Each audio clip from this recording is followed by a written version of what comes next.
Hello friends, நீங்கள் use பண்ணிட்டு இருக்க Windows 11 லேப்டாப் ஆர் டெஸ்க்டாப் ஆகட்டும் ரொம்ப ஸ்லோவாக இருந்துச்சுன்னா அதை ஸ்பீட் அப் பண்ணுறதுக்கு ஒரு 6 டிப்ஸ் தான் இந்த வீடியோவில் உங்களுக்கு யூஸ்ஃபுல்லாக இருந்துச்சுன்னா இந்த வீடியோ தொடர்ந்து கடைசி வரைக்கும் வாட்ச் பண்ணுங்கள். 6 ஸ்டெப்ஸ் இருக்குது உங்களோட கம்ப்யூட்டர் ஒரு லேப்டாப்பில் வந்து ஸ்பீட் அப் பண்ணுறதுக்கு. அதில் first step disable start up apps. உங்கள் கம்ப்யூட்டரோ ஆர் லேப்டாப்போ ஆன் பண்ண உடனே சில ஆப்ஸ் எல்லாம் வந்து பேக்ரவுண்ட் வந்து ரன் ஆகிட்டு இருக்கும். அதாவது ஸ்டார்ட் அப் ஆப்ஸ். இது சிஸ்டம் வந்து ஸ்டார்ட் ஆனோம்னா அந்த ஆப்ஸ் எல்லாம் வந்து ரன் ஆகிட்டு இருக்கும். அது வந்து சிலது ஹை இம்பாக்டாக இருக்கும், சிலது வந்து லோ இம்பாக்ட் இருக்கும், சில வந்து நாட் மெசேஜில் இருக்கும். அதாவது இம்பாக்டா நாட் இம்பாக்டான்னு சொல்லி வந்து தெரியாது. அந்த மாதிரி ஆப்ஸ் எல்லாம் வந்து ஷோவாக இருக்கும். அது எல்லாத்தையும் வந்து டிசேபிள் பண்ணிடுங்க. அண்ட் நீங்கள் எப்படி டிசேபிள் பண்ணணும்னா விண்டோஸ் சர்ச்சில் ஸ்டார்ட் அப் ஆப்ஸ்னு சொல்லி சர்ச் பண்ணுங்கள். சர்ச் பண்ணால் உங்களுக்கு வந்து ஷோ ஆகும். அதில் இந்த எக்ஸாம்பிளுக்கு கொர்டானா, மைக்ரோசாஃப்ட் ஒன் டிரைவ் இந்த மாதிரி ஆப்ஸ் எல்லாமே லிஸ்ட் அவுட் ஆகிருக்கும். அதில் எது இல்லாமல் வேணாமோ எது இல்லாமல் இம்பாக்ட் ஹை இம்பாக்ட் இருந்துச்சுன்னா அது எல்லாத்தையும் வந்து உடனடியாக டிசேபிள் பண்ணிடுங்க. இது மூலமாக உங்கள் கம்ப்யூட்டர் லேப்டாப் வந்து ஸ்பீடை இன்க்ரீஸ் பண்ணலாம். அண்ட் ரெண்டாவது ஸ்டெப் உங்களோட கம்ப்யூட்டர் லேப்டாப்பை எப்படி ஸ்பீட் அப் பண்ணுறதுனா unwanted apps or big apps வந்து இன்ஸ்டால் பண்ணி வச்சுருப்பீங்க.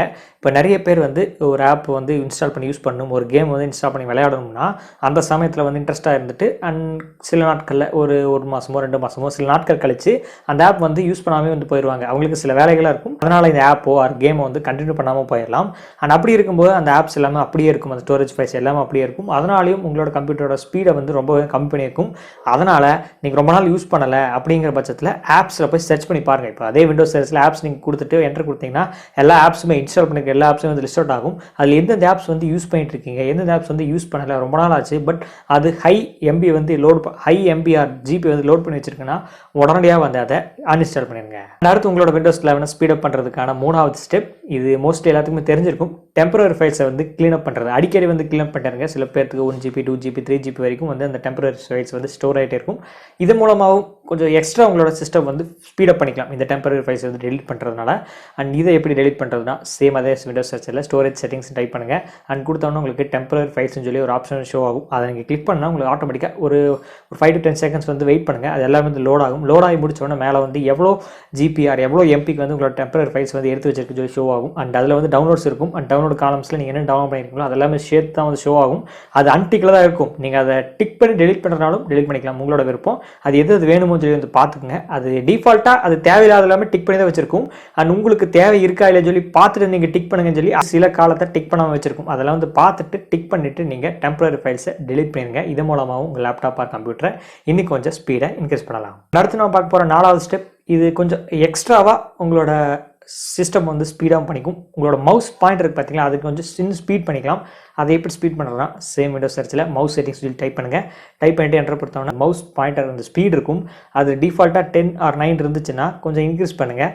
அது இன்க்ரீஸ் பண்ணுறதுனால என்ன தெரிலன்னா அதை டிக்ரீஸ் பண்ணி பாருங்கள். அண்ட் டிக்ரீஸ் பண்ணிட்டு மவுஸ் வந்து ட்ராக் பண்ணிங்கன்னா உங்களுக்கு எந்த அளவுக்கு ஸ்லோவாக ட்ராக் ஆகுதுன்னு சொல்லி வந்து பாருங்கள். அண்ட் அதே அளவுக்கு கொஞ்சம் இன்க்ரீஸ் பண்ணுங்கள். இன்க்ரீஸ் பண்ணிவிட்டு அது எந்த அளவுக்கு ஸ்பீடாக இருக்குன்னு சொல்லி வந்து பார்த்துட்டு அந்த லெவலுக்கு வந்து நீங்கள் வந்து செட் பண்ணிக்கோங்க. இது மூலமாகவும் உங்களோட கம்ப்யூட்டர் லேப்டாப்பை இன்னும் கொஞ்சம் ஸ்பீடப் பண்ணலாம். விண்டோஸ் 11 ஆர் விண்டோஸ் 10 நீங்கள் என்ன யூஸ் பண்ணுறதாலும் இந்த மெத்தடை நீங்கள் ட்ரை பண்ணுங்கள். அண்ட் நெக்ஸ்ட் 5th ஸ்டெப், இது டிரான்ஸ்பரன்சி எஃபெக்ட். இந்த தீம்ஸோ அல்லது வால்பேப்பர் செட் பண்ணிங்கன்னா கீழே இருக்க அந்த டாஸ்க் பார்க்கிங் பார்த்தீங்களா, அது எல்லாமே வந்து சேர்த்து அந்த எஃபெக்ட் வந்து எடுத்துகிட்டு இருக்கும். இது மூலமாகவும் உங்களோட கம்ப்யூட்டரை வந்து ஸ்பீடப் வந்து கொஞ்சம் குறையும். இது எப்படி ஆஃப் பண்ணுறதுனா சேம் அதே விண்டோஸ் சர்ச்சில் டிரான்ஸ்பரன்சி அப்படின்னு சொல்லி டைப் பண்ணிவிட்டு நெக்ஸ்ட் கொடுங்க. அது கொடுத்தோன்னே டிரான்ஸ்பரன்சி எஃபெக்ட்ஸ் சொல்லி ஷோ ஆகும். அதை நீங்கள் டிசேபிள் பண்ண உடனே உங்களுக்கு இம்பாக்ட் தெரியும். கீழே வந்து பார்த்தீங்கன்னா டாஸ்க் பார்க்கில் எல்லாம் வந்து டிசேபிள் ஆயிரும். அந்த டிரான்ஸ்பரன்சி எஃபெக்ட் அந்த லைட் எஃபெக்ட் எல்லாம் இருந்துச்சு, அது எல்லாமே ஆட்டோமேட்டிக்காக வந்து ஆஃப் ஆயிரும். மறுபடியும் நீங்கள் எனேபிள் பண்ணி பார்த்தீங்கன்னா நீங்கள் என்ன வால்பேப்பர் செட் பண்ணிக்கிறீங்களோ அந்த டிரான்ஸ்பரன்சி எஃபெக்ட் அது வந்து ஷோ ஆகும். ஸோ இதில் நீங்கள் வேணுமா வேணாமான்னு சொல்லி முடிவு பண்ணிவிட்டு அதை எனேபிள் பண்ணுறதா டிசேபிள் பண்ணுறதா உங்கள் விருப்பம். அண்ட் டிசேபிள் பண்ணுறது மூலமாக இன்னும் கொஞ்சம் உங்களோட ஸ்பீடை வந்து இன்க்ரீஸ் பண்ணும். 6th and final ஒன், இது டெஸ்க்டாப் வந்து ஷூட் ஆகாது, ஏன்னா அந்த கரண்ட்டில் தான் வந்து உபயோகிக்குது. இது லேப்டாப் வச்சுருக்கவங்களுக்கு இது ரொம்ப யூஸ்ஃபுல்லாக இருக்கும். பேட்டரி செக்ஷனில் போய் அண்ட் பவர் மோட் ஒரு ஆப்ஷன் வந்து கொடுத்துருப்பாங்க. பெஸ்ட் பர்ஃபார்மன்ஸ் இருக்கான்னு சொல்லி வந்து பாருங்கள். சில இதில் பேலன்ஸ்னு கொடுத்துருப்பாங்க.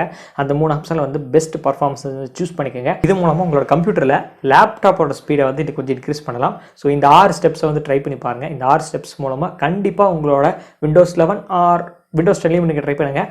முன்னே இருந்ததுக்கு விட கொஞ்சமாவது கண்டிப்பாக வந்து கொஞ்சமாவது, அண்ட் ரொம்ப நம்ம 100% ஃபாஸ்ட்டாக சொல்லி நம்ம வந்து உத்தரவாதம் கொடுக்க முடியாது, கொஞ்சமாவது இன்க்ரீஸ் தெரியும் உங்களுக்கு.